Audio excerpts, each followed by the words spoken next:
Reports suggest that tens of thousands of apartments in Dubai may be vacant, with some estimates putting the figure around 23,000 units, not half-built, not abandoned, finished, furnished, some with views that cost more per square foot than entire homes in other cities. And that number isn't shrinking, it's climbing. This isn't a story about a city that couldn't build. Dubai built the tallest tower on the planet. It built man-made islands you can see from space. It built faster than almost anywhere in modern history. So here's the real question, and it's one most people watching the skyline never stop to ask. Did Dubai actually build a city for people to live in?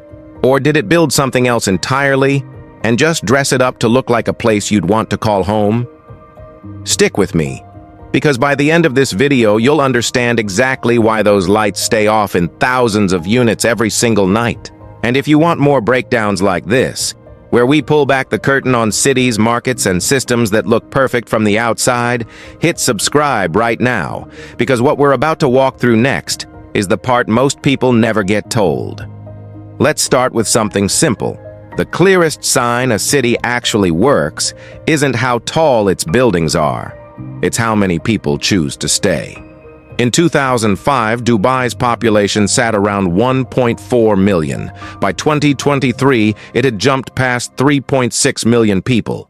On paper, that looks like a success story, but here's the detail that changes everything. Roughly 88% of everyone living in Dubai is a foreign worker, not a citizen. And under Dubai's system, these residents aren't settlers. They're guests, tied to a job contract. Most stay somewhere between 3 and 5 years before either renewing that contract or packing up and leaving for good. Compare that to a city like Singapore, which also has a huge foreign population, but has spent decades building real paths toward permanent residency and citizenship. In Dubai, that path barely existed until 2019, when the country introduced what's known as the Golden Visa. Sounds promising, right? Except the property investment threshold to qualify sits at around $550,000. That's not a path for an average family. That's a path for someone with a serious investment portfolio. So ask yourself something honestly. If you knew your right to stay in a city could end the moment your job did, would you really plant roots there? Would you buy furniture you can't easily ship home, enroll your kids in a local school, build a real friend group? Or would you live like someone who always has one foot out the door? That mindset, multiplied across millions of people, is exactly what's sitting behind those thousands of dark windows. This video is based on publicly available reports, market data, and documented interviews. The purpose is educational analysis and discussion only. Views presented include different interpretations of economic and demographic trends and should not be considered financial, legal, or relocation advice. Now let's rewind, because this situation didn't happen by accident. It was built this way piece by piece, starting decades ago. Dubai never had massive oil reserves like its neighbor Abu Dhabi. Its leadership knew that early on, so instead of betting on oil, they bet on geography, sitting Dubai right at the crossroads of Europe, Asia, and Africa, and building infrastructure so impressive that the world would have to pass through it, even if people never planned to actually live there. In 2002, Dubai passed a law that, for the first time, allowed foreigners to actually own property in certain parts of the city. Before that, it was nearly impossible. That single decision changed everything. The Palm Islands broke ground that same year. The Burj Khalifa started rising 2 years later, and a massive marketing push began selling the world on a lifestyle. Ambition turned into glass towers, desert turned into infinity pools. But here's the catch nobody mentioned in the brochures. That property market wasn't built around people who wanted to live there. It was built around people who wanted to invest and resell. And those are two completely different customers with two completely different needs. A resident wants a school nearby, neighbors who stick around, and the security of knowing they can stay. An investor wants one thing, profit, and a good story to sell the next buyer. Through the 2010s, Dubai leaned hard into that second group.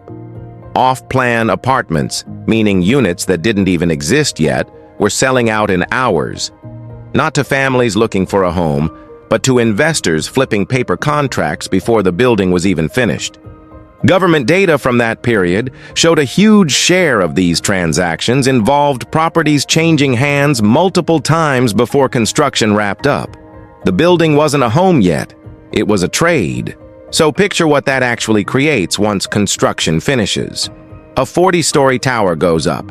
Its units end up owned by dozens of different investors scattered across more than a dozen countries. Some list their apartments for rent at prices calculated to hit a target return, not prices the local market will actually pay. Others just leave the units sitting empty rather than lower the price and mess up their investment math. The building has a beautiful lobby, a rooftop pool, marble floors. What it doesn't have is a single person who knows their neighbor's name. That's not a rare exception, according to many analysts. That's a common outcome when a city designs its housing around investment demand instead of human demand.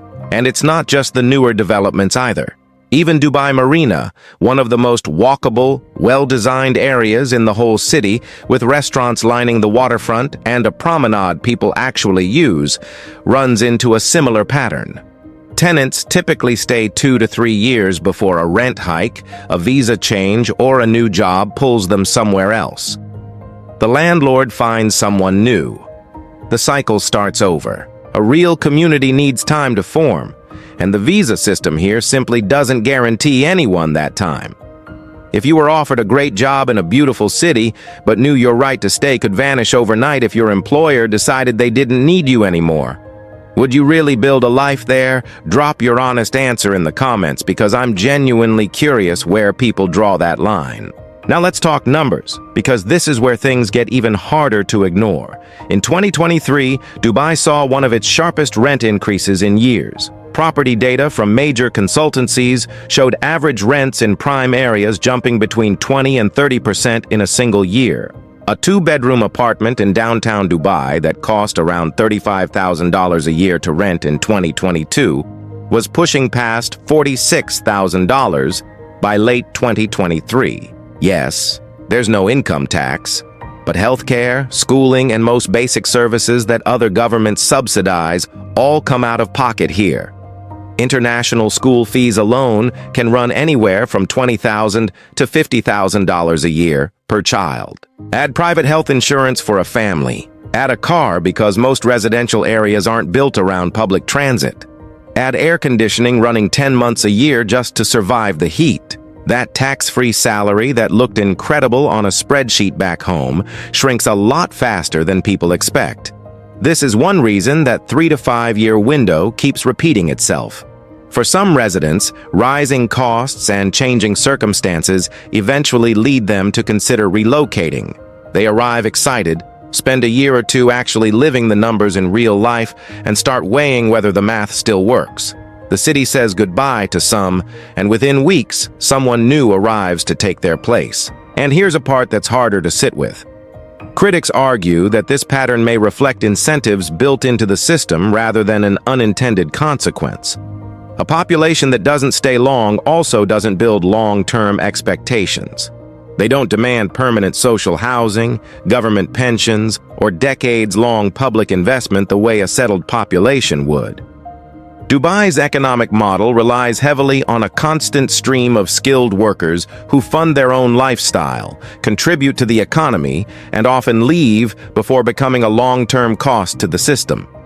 Some analysts argue that Dubai's economic model functions more like a global hub or checkpoint than a traditional long-term destination, and by that measure, it functions very effectively. By 2024, after a wave of new golden visa approvals and fresh capital flowing in from investors around the world looking for a stable place to park their money, Dubai's property market hit record-breaking numbers. New towers sold out before they even finished the brochure. But underneath all that growth, the core problem hadn't gone away. It had simply gotten bigger. More buildings, more buyers, more headlines, but no clear increase in the number of people actually planning to live in what they bought. Some neighborhoods have reported relatively high vacancy rates, not because nobody wanted to come to Dubai, But because, some observers argue, investment demand can outpace demand from long-term residents. There's a detail from a woman who's worked in Dubai for over a decade, a project manager originally from the Philippines, that really sticks with you. She describes how friendships there form fast and deep, and then end just as fast. Not from any falling out, just people leaving. She's been to more farewell dinners than she can count. She's had to rebuild her entire social circle from scratch, multiple times, as wave after wave of friends finished their contracts and moved away. She's still there, technically a long-term resident by Dubai's standards. And she's said, on record, that the loneliest she has ever felt in her life was standing in a city of more than 3 million people. So here's where that leaves us. If Dubai wants to become something more than a beautiful waiting room, it's not going to come from another record-breaking tower or another viral launch event. It's going to require an honest answer to one uncomfortable question. Is this city being built for people to actually live in, or for money to simply park in until it's time to move on? Because right now, those empty apartment windows are still waiting for an answer. Sources and figures referenced in this video are drawn from publicly available data available at the time of production. Conditions and statistics may change over time. This content is intended solely for educational and informational purposes. If this kind of deep dive is exactly what you come here for, do 3 things right now. Hit subscribe so you don't miss the next breakdown. Drop a comment telling me which city you think we should pull apart next. And if this opened your eyes even a little, share it with someone who still thinks a skyline tells the whole story, because the real story is always underneath the glass. I'll see you in the next one.